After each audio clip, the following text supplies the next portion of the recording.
Welcome to Naresh academy. Union public service commission మరియు Andhra Pradesh public service commission group 1 and group 2 సంబంధించి October 6, 2023 తేదీ సంబంధించి the Hindu, Eenadu, Sakshi news paper వచ్చిన important articles సమగ్ర విశ్లేషణ తెలుగులో ఈ వీడియోలో చూద్దాం. క్వశ్చన్ నెంబర్ 1, భారతదేశం, యునైటెడ్ అరబ్ ఎమిరేట్స్ యుఏఈ సంబంధాల గురించి వివరాలు తెలపండి.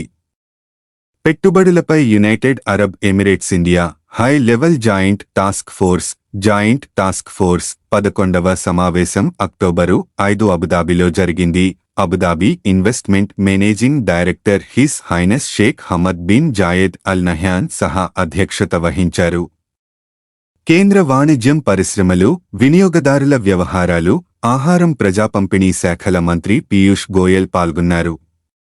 భారతదేశం, యునైటెడ్ అరబ్ ఎమిరేట్స్ మధ్య వాణిజ్యం, పెట్టుబడులు, ఆర్థిక సంబంధాలను ప్రోత్సహించడానికి జాయింట్ టాస్క్ ఫోర్స్ 2013లో స్థాపించబడింది.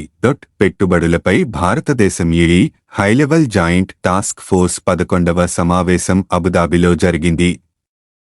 భారతదేశం మరియు యుఏఈ మధ్య వాణిజ్యం, పెట్టుబడి మరియు ఆర్థిక సంబంధాలను ప్రోత్సహించడానికి 2013లో జాయింట్ టాస్క్ ఫోర్స్ స్థాపించబడింది. జాయింట్ టాస్క్ ఫోర్స్ రెండు దేశాలలో పెట్టుబడులకు అవకాశాలపై చర్చ కోసం, అలాగే రెండు దేశాల పెట్టుబడిదారులు ఎదుర్కొంటున్న సమస్యల పరిష్కారానికి సమర్థవంతమైన యంత్రాంగాన్ని అందించింది. ఈ సందర్భంగా ఇరు దేశాల మధ్య కుదిరిన సమగ్ర ఆర్థిక భాగస్వామ్య ఒప్పందం సిపిఏ అమలు తీరుపై సమీక్షించారు. సిపిఏ మే 2022లో అమల్లోకి వచ్చింది. ఇది 80% కంటే ఎక్కువ ఉత్పత్తి శ్రేణులపై సుంకాలను తగ్గించడానికి, వాణిజ్యానికి అడ్డంకులను తొలగించడానికి మరియు పెట్టుబడి మరియు జాయింట్ వెంచర్లకు కొత్త మార్గాలను రూపొందించడంలో సహాయపడింది.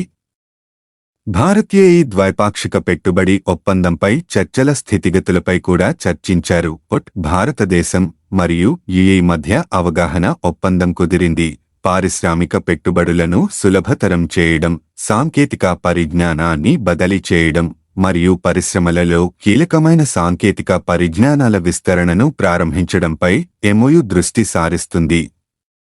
ఉమ్మడి పారిశ్రామిక మరియు సాంకేతిక అభివృద్ధి ద్వారా ఇరు దేశాలకు ప్రయోజనం చేకూరుతుందని భావిస్తున్నారు. సప్లై చైన్ రెసిలెన్స్, పునరుత్పాదక శక్తి మరియు ఇంధన సామర్థ్యం, ఆరోగ్యం మరియు జీవశాస్త్రాలు, అంతరిక్ష వ్యవస్థలు, పరిశ్రమ 4.0 మరియు అధునాతన సాంకేతికతలతో పాటు ప్రామాణీకరణ మరియు మెట్రాలజీతో సహా 7 కీలక రంగాలపై ఎంఓయు దృష్టి సారిస్తుంది.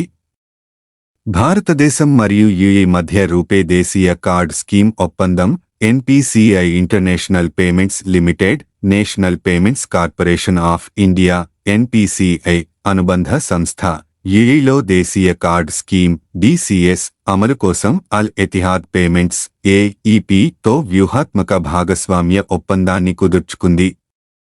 ఏఈపి సెంట్రల్ బ్యాంక్ ఆఫ్ యుఏఈ యొక్క పరోక్ష అనుబంధ సంస్థ. ఒప్పందం ప్రకారం ఎన్ఐపిఎల్ మరియు ఏఈపి యుడీలు జాతీయ దేశీయ కార్డ్ స్కీమ్ను నిర్మించడానికి, అమలు చేయడానికి కలిసి పనిచేస్తాయి.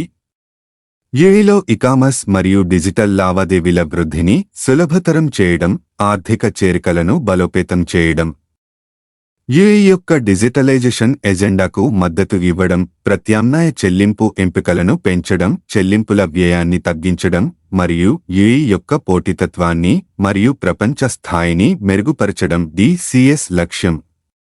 క్వశ్చన్ నెంబర్ 2, నోబెల్ సాహిత్య 2023 విభాగంలో ఎవరిని ఎంపిక చేశారు? జవాబు: తన నాటకాలు, విశిష్ట వచన శైలితో అవ్యక్తాన్ని వ్యక్తీకరించడంలో సిద్ధహస్తు డైన నార్వే దేశ రచయిత 64 ఏళ్ల యోన్ ఫాసెకు ఈ ఏటి నోబెల్ సాహిత్య బహుమతిని ప్రదానం చేయనున్న నోబెల్ సాహిత్య పురస్కార కమిటీ గురువారం ప్రకటించింది. మానవుల్లోని అభద్రత, ఆదుర్దాలను ఫానే రచనలు బలంగా వ్యక్తీకరిస్తాయని వివరించింది. తనను నోబెల్ వరించిందనే వార్త వినడానికి దశాబ్దం నుంచి మానసికంగా సన్నద్ధుడనే ఉన్నానని ఫాసే చెప్పారు. తీరా ఆ వార్త చెవిన పడ్డాక తాను ఆశ్చర్యపోయానని వ్యాఖ్యానించారు. ఇది అచ్చమైన సాహిత్యానికి లభించిన బహుమతి అన్నారు. ఇంతవరకు 40 నాటకాలు, నవలలు, బాలల పుస్తకాలు, కథానికలు, కవితలు, వ్యాసాలు రచించిన ఫాసే 1969లో నోబెల్ సాహిత్య బహుమతి పొందిన ఐరిష్ రచయిత శామ్యూల్ బెకెట్ నుంచి స్ఫూర్తి పొందానంటారు. ఫాసెతో కలిపి ఇప్పటిదాకా 4 నార్వేజియన్ రచయితలను నోబెల్ సాహిత్య బహుమతి వరించింది. ఆ దేశంలో 2 అధికార లిఖిత శైలుల్లో ఒకటైన నైనార్ శైలిని అనుసరించి నోబెల్ పొందిన రెండో రచయిత ఫాసేనే. 54 లక్షల జనాభా గల నార్వేలో అధికార రచనా శైలుల్లో ఒకటైన బోక్మాల్ను అధికారికంగానూ పత్రికల్లోనూ ఉపయోగిస్తారు.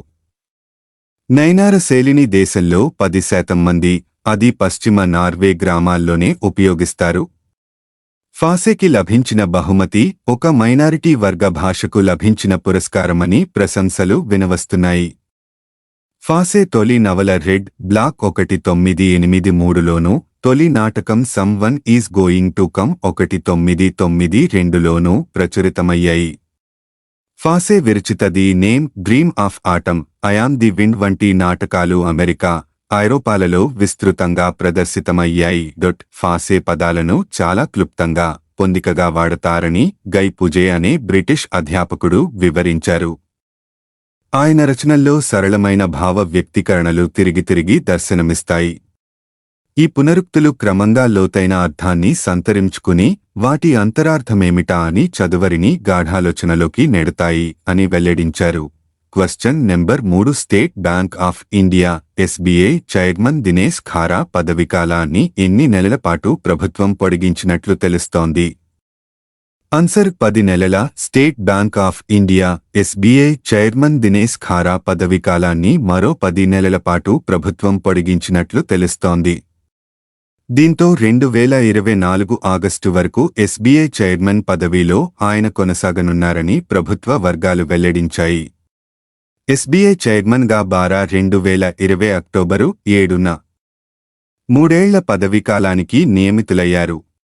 ఈ ప్రకారం ఈ నెల 6తో ఆయన పదవీకాలం పూర్తవుతుంది. నియామకాలపై ఏర్పాటైన కేంద్ర మంత్రివర్గ కమిటీ ఏసీసీ ఆర్డరు ప్రకారం 63 ఏళ్ల వరకు ఆయన ఎస్బీఐ చైర్మన్గా బాధ్యతలు నిర్వహించొచ్చు.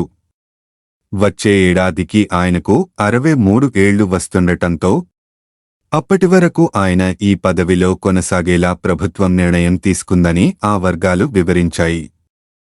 ఎస్బీఐ చైర్మన్గా ఉండే వ్యక్తి పదవీకాలాన్ని 65 ఏళ్ల వయసు వరకు పొడిగించాలన్న ప్రతిపాదన కూడా ఉందని సమాచారం. ఈ వార్తలపై ఆర్థిక శాఖ ఎస్బీఐ స్పందించాల్సి ఉంది.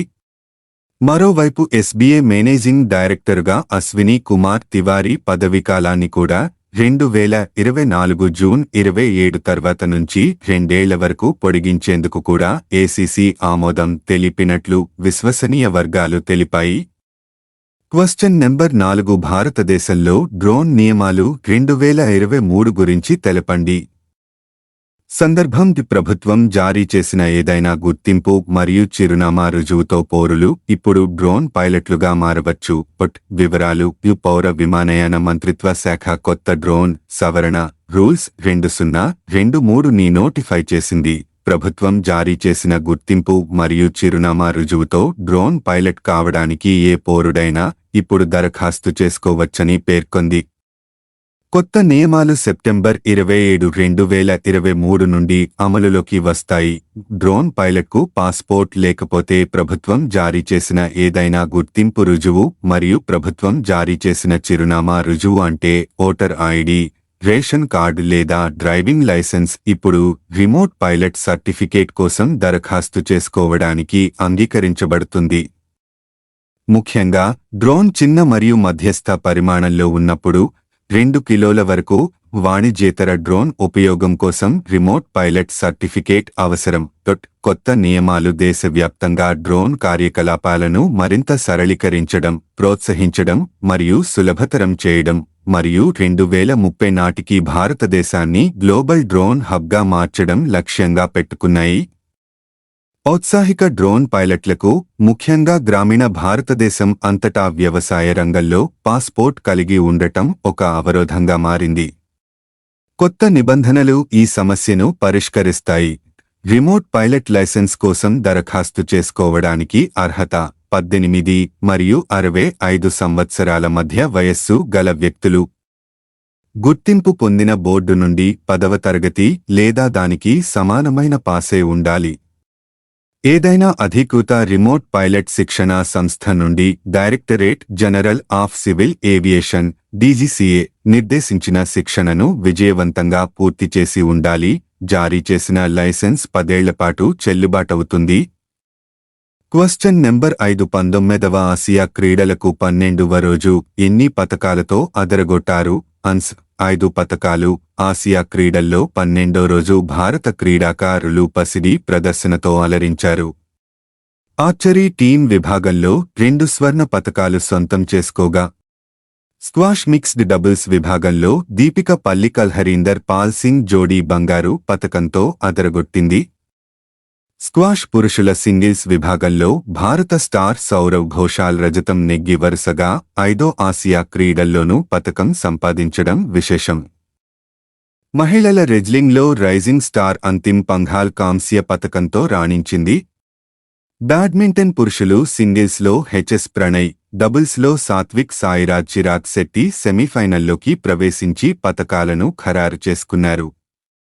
12వ రోజు పోటీలు ముగిశాక భారత్ 21 స్వర్ణాలు, 32 రజతాలు, 33 కాంస్యాలతో కలిపి 86 పతకాలతో 4వ స్థానంలో కొనసాగుతోంది. ప్లీజ్ లైక్, షేర్, కామెంట్ చేయండి మరియు subscribe my YouTube channel @NareshAcademy 5509. Thank you one and all.